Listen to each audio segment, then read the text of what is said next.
Perhatian. Konten ini mengandung konsep esensi ilahiyah yang membutuhkan aspek pemahaman mendalam, yang kemungkinan hanya dapat diakses dengan keterbukaan hati dan pikiran, untuk mencapai tingkat pencerahan dan kesadaran yang lebih tinggi. Mengarahkan hidup, habis pikiran. Nah ketika ini habis, energi kita terkuras. Nah seringkali aktivitas fisik Anda itu sebenarnya tidak menentukan kelelahan Anda. Yang menentukan kelelahan Anda banyak pikiran. Pikiran masih depresi, ini depresif energinya. Karena habis, saya tak lihat jejak pikirannya ketinggalan di mana. Sudah ada di sini, mikirnya di Melbourne, di Bali, kan gitu ya. Jadi dia ada kecemasan terhadap anak, ketinggalan jejak energi. Enggak cuma umpama. Nah, tujuan berkundalini jumeneng ya itu mengumpulkan semua energi yang tercecer di alam ruang waktu ini. Maka niat insun moper babahan Allah itu mengumpulkan lagi seluruh energi yang menyumpat seluruh lubangnya, artinya mengumpulkan lagi semua ilusi ruang waktu yang tercecer melalui pikiran dan emosi di luar diri kita. Maka orang zaman dulu ketahuan. Mahapati Gajah Mada itu ngerti. Misalkan ada orang yang mau ke sini, ini telik sandinya itu siapa? Pikirannya sudah ditangkap. Ini Rakuti ini mau memberontak ini 3 hari lagi sudah kelihatan. Karena jejak pasalnya pikiran Rakuti untuk merencanakan pemberontakan terhadap ini sudah kelihatan. Jejak saya mau ke sini juga. Nah, maka reseptor dalam meditasi itu ditingkatkan agar mengurangi kekuatan prasangka. Kekuatan prasangka ini menghabiskan. Reseptor itu persepsi, meningkatkan bahasa persepsi. Misal begini, tubuh itu kan memiliki lapisan-lapisan. Ada tubuh fisik, eterik, astral, mental, spiritual, kosmik, rohani kan gitu. Lah energi eterik itu biasanya ketika Anda berada di suatu tempat merinding gitu ya. Tapi ketika itu hanya bahasa tubuh yang jujur ketika bersinggungan dengan jejak-jejak energi atau aliran energi di suatu ruang atau suatu tempat.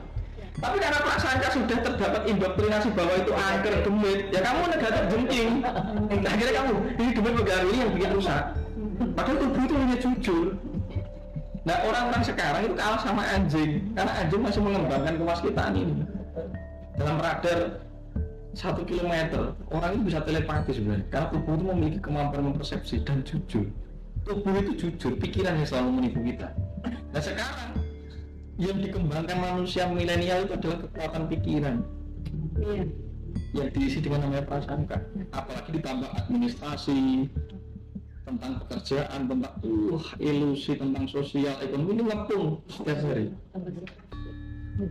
Akhirnya analisis, kita tuh mikir nanti gini, hidup gini, besok masa apa tuh mas, nah ini habis dalam tentang waktu ini. Apalagi ketika berpikir urusan di dalam bisnis, ketika Anda tidak melakukan recharge atau meditasi sejenak untuk ngecas tubuh Anda, gampang kolaps. Karena closing.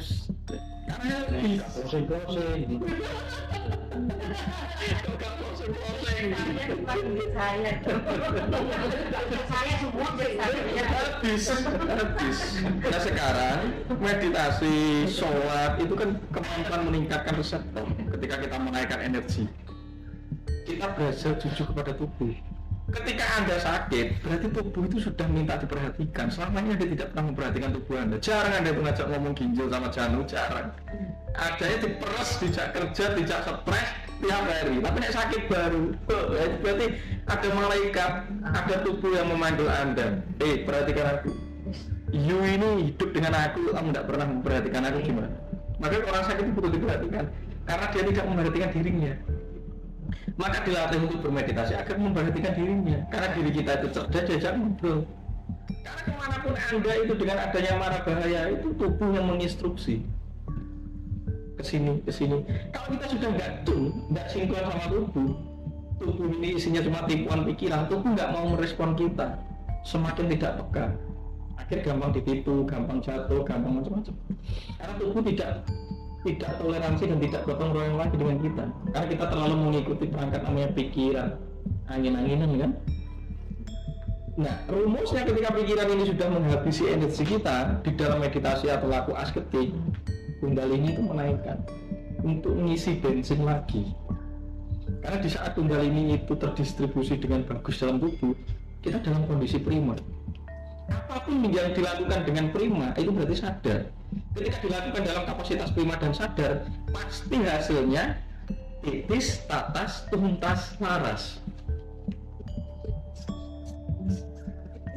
Karena Anda merasa diri Anda kurang itu dalam tidak kondisi prima. Ketika tidak dalam kondisi prima, pikiran dan perasaan mensabotase Anda dengan mental kurang perfeksionis, kurang terus karena ilusi pikiran.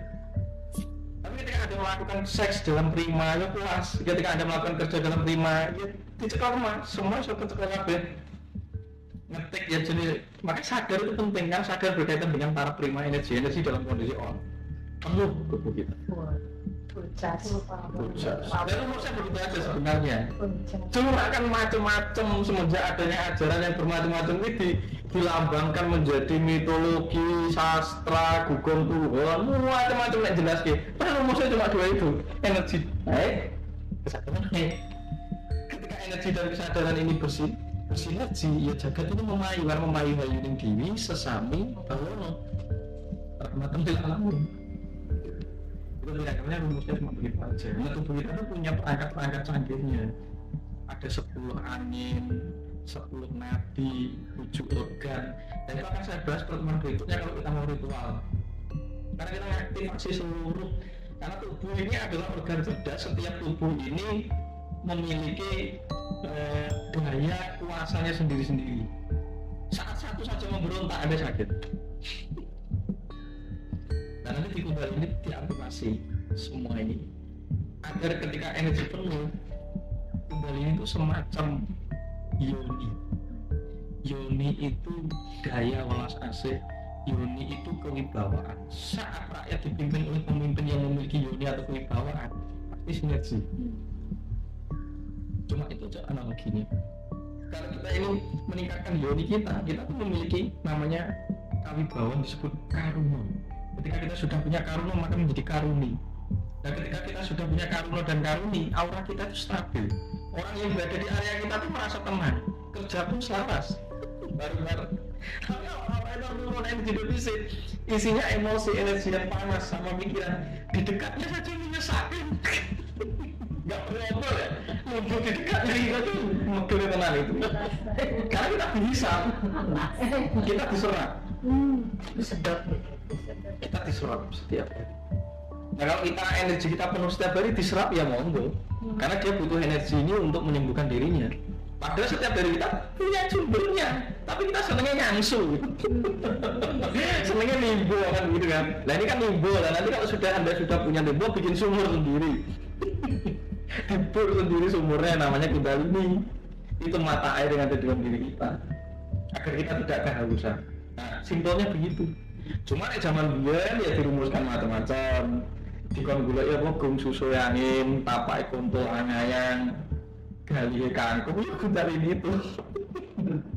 Cuma gara-gara orang zaman dulu hanya menggunakan pasemon, ya, karena semenjak itu sudah susah mengajarkan ke rakyat yang wilayah lu itu susah. Yang mencari Banyu Sari ya itu kan itu. Nah ketika si kundalini ini naik mendorong seluruh cakra yang tersumbat tadi, cakra ini pecah terlihat ke seluruh tubuh kita. Makanya Bambang Wetan Sumamburat, Bambang yang ada di Wetan, Wiwitan yang ada di bawah ini, wet itu kan. Biarlah wet Sajaratul Yakin itu pecah terlihat menjadi pohon iman, kemantapan.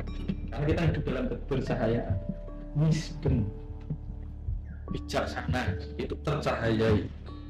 Makanya Kusana Joko bilangnya wet Sajaratul Yakin, pohon yakin harus Nur Muhammad itu dilindungi oleh Punakawan 4. Digambarkan Punakawan 4 itu diakulturasi. Satu semar, berasal dari kata pasimar, paku artinya bahasa Arabnya, atau ismarun. Itu ada apa? Kehendak, kemantapan hati. Kedua nala garing. Nala garing itu apa? Nala garing itu namanya semar. Maka nala itu disebut nyala atau nala khairon, berperilaku baik. Ketika kita dididik berlaku baik, maka kita bisa berada di area energi yang menyenangkan karena kita dikumpuli orang-orang baik, kan begitu. Baru fakrub, kondisi fakrub itu berarti kondisi sadar. Petro ketika ada di fakrub itu kita ingat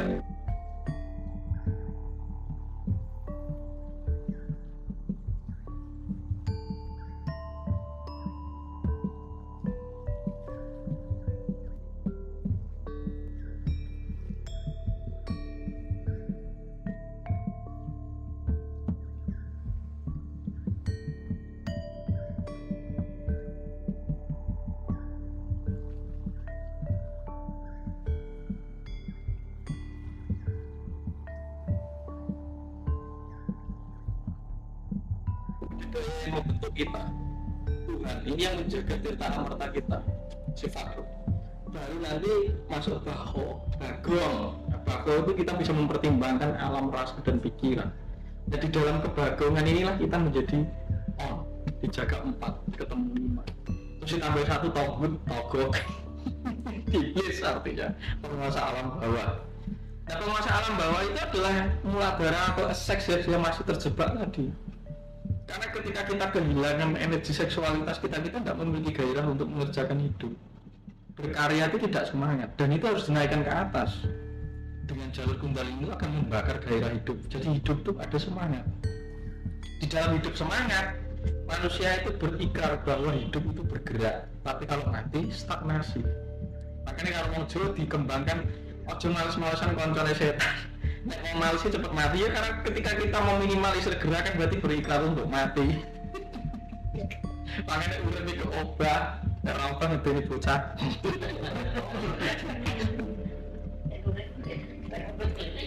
Nah sebenarnya hanya sumpul energi yang naik. Karena kundalini itu nyawa kita. Anyo. Dengan kundalini distribusi seluruh tubuh. Kita berada di dalam kesadaran kita, kesadaran rasa, intuisi juga dari hening. Jadi bisa tumbuh penalaran karena rasanya tajam. Nah kita ini kan ketika tubuh kita merespon sesuatu ini kan karena pikiran sudah diberi informasi macam-macam, ini malah jadinya nggak karu-karuan. Padahal arti kata relasinya merinding gitu, relasinya dengan demit itu tidak sama sekali hampir merinding. Demit itu berpikiran kita sendiri. Nah merinding itu menerjemahkan energi setempat, perkenalan dengan sinyal-sinyal setempat. Terus akhirnya gue angker. Selama kamu percaya tempat itu angker, sugesti yang kamu kirim itu mengandung energi, ya akan menjadi tempat angker. Daripada kamu percaya sebagai tempat angker, percaya saja sebagai tempat yang positif. Karena akhirnya Anda malah memprogram memori baru di tempat yang Anda percaya angker. Turun-temurun menjadi gugon Tuhan. Dan ketika tanah yang kamu beri energi sugesti kompulsif dengan angker, maka tanah itu akan menjadi aeng atau sangar. Tanah itu akan berbalik memberikan sumber energi negatif sesuai apa yang kamu pantulkan. Karena secara tidak langsung Anda yang membentuk dan mendidik tanah menjadi angker dengan keyakinan Anda sendiri. Akhirnya jaga tidak imbang gitu. Nah kira-kira konsep kundalini simpelnya begitu. Jadi itu asli versi ilmu Jawa kuno yang digambarkan pencarian Tirta Kamandalu di dalam mangkoknya dinamakan Cupumane Astogini untuk menjadi begawan Cek Taning. Itu di dalam surat Arjuna Wiwaha. Nah nanti selain itu juga dikembangkan kundalini itu dikembangkan lagi di dalam serat Dewa Ruci Sang Bima ketika mencari Tirta Amerta, dan dikembangkan lagi dalam cerita Wibisono yang meruat bapaknya Resi Wisrawa karena sembarangan mewedarkan sastro jendro yang akhirnya meniduri Sukaisi, maka disampurnakan oleh Wibisono. Dan kisah Sumantri yang merupakan titisan dari Arjuna Sasrabahu yang menaikkan level energi Arjuna Sasrabahu untuk membentuk atau menghindari prawoyo atau kiamat. Prawoyo itu dalam kapasitas kecil adalah sakit. Kiamat diri kita kecil, sugronya itu sakit. Ketika kita sakit dalam kondisi terus menerus, yaitu kiamat. Sugro, kubronya mati, kubronya jagat gede hancur, sugronya bencana alam. Yaitu ulah siapa? Ulah diri kita sebagai selnya jagat raya ini. Karena diri kita itu partisipasinya Tuhan, partisipan atas keberadaan jagat raya ini, bukan ciptaan. Kita ini adalah organnya Tuhan, organnya alam. Alam sakit apa tidak tergantung selnya. Nah kalau selnya kebanyakan orang sakit, sudah alamnya sakit. Nah itu yang digambarkan. Wah saat ini kahanannya kan ini kan begitu banyak orang yang tingkah lakunya tidak sesuai budi dan lain sebagainya, akan membuat alam itu bergejolak, menyeleksi dan bencana alam. Itu ketika dimaknai ternyata alam itu sakit seiring manusianya sakit. Berarti untuk menyembuhkan alam, sembuhkan diri kita dulu masing-masing. Termasuk COVID kemarin ya. Jelas. Ya itu kan pesan. Makanya saya bilang COVID itu malaikat yang menjelma, dewa yang menjelma turun ke bumi, yang mengantivirusi bumi dari serangan virus yang namanya manusia. Manusia ini virusnya. Bumi ini sakitnya bukan manusia, disuruh merahmatan lil alamin mayur, malah dirusak kan begitu. Nah, para dewa yang membangun bumi, yang membangun antara Dwipa Jawa itu kan tidak terima. Nah ini tak bangunkan jagat ini untuk sekolah dan mengenyam kesadaran, kok malah dirusak manusia. Ketika lahir COVID, satu adalah pesan untuk kita agar segera sadar dengan pola hidup kita yang selaras dengan alam. Kedua, agar kita kembali kepada prinsip kelas asing. Karena semakin kita membunuh virus dengan pestisida dan lain sebagainya, semakin virus itu memperkuat. Karena dia merasa, ayo nek ngejak perang ini. Ketika kamu masih merasa dirimu itu paling pintar bisa mengembangkan pestisida, antivirus, aku semakin bisa speed membentuk virus-virus yang lebih sakti. Tapi semakin kamu bersahabat, berdamai dengan COVID, ya aku damai dengan kamu. Karena aku ada juga seiring kamu ada. Kamu bisa merasa melawan, jangan beri perlawanan terhadap apa. Batara kawan kalau dilawan tidak ada matinya. Tapi kalau kita masuk kepada wasasi, tergulung sangkala itu. Karena di dalam suwung ruang waktu sudah nggak ada. Maka Batara kalah tenang, tidak merenggut kita. Zero loh. Kan Wisnu Cakra Manggulungan. Karena sangkala itu juga bagian dari diri kita. Kalau Jawa disebut titi wajib. Nah sebenarnya dari perspektif orang Jawa ini yang saya gali, ini sangat canggih kecerdasannya tentang memahami alam semesta ini. Tuhan itu bagi raja rasa buat jelas no, gak usah didebat no, rasa no. Tuhan itu pengalaman dan rasa, makanya tan kena kiniro yang ngomong. Semakin buat sebut semakin lenyap, semakin tidak benar. Sebagaimana minum kopi, ketika kita minum peristiwa benarnya di lidah kita semakin diceritakan batal. Bilang rasa. Karena berbagai pikiran dan perasaan. Nah salah satu teknik Kundalini itu ada yang dikembangkan dalam prinsip yoga. Jadi dalam Astanga Yoga itu ada tingkatan untuk menaikkan level kesadaran yang dimulai dari dasar Kundalini. Satu niyama, yama, pranayama atau pernapasan, pratihara, asana itu gerak, dhyana, dharana, samadhi. Nah di dalam Islam juga ada yang satu musyawarah, mu'arabah, muhasabah, mujahadah, mu'atabah, mukasyafah. Jalan itu sama saja meningkatkan Kundalini untuk menghilangkan hijab kan kalau sudah mukasyafah dalam laku tasawuf. Nah jalan ini terserah Anda mau pilih yang mana. Nah saya meringkas dari laku orang Jawa itu ada 3: manekung, maneges, jumeneng. Manekung itu pranayama, pernafasan untuk menekan Kundalini agar energinya naik dan memenuhi tubuh kita. Dan di saat energi Kundalini naik, tubuh kita dalam kondisi prima, dalam kondisi peace, tenang. Nah, sudah terrelaksasi, sudah tersembuhkan, sudah dalam ketenangan. Baru maneges, kita membuat mencipta takdir kita. Jadi di dalam masyarakat modern itu dikembangkan menjadi meditasi law of attraction, menarik dan membentuk takdir kita sendiri. Dengan mencipta boleh, Anda membayangkan besok sakitmu sembuh, besok aku ketemu ini boleh. Tapi setelah maneges harus dijumenengke, disuwungkan atau dipasrahkan. Ibarat kita menulis proposal sudah serahkan. Jadi ada 3 tahapan. 3 tahapan. Itu yang saya ringkas sendiri. Hasilnya bagaimana? Paling praktis. Itu dalam satu. Maka ritme pertama itu healing.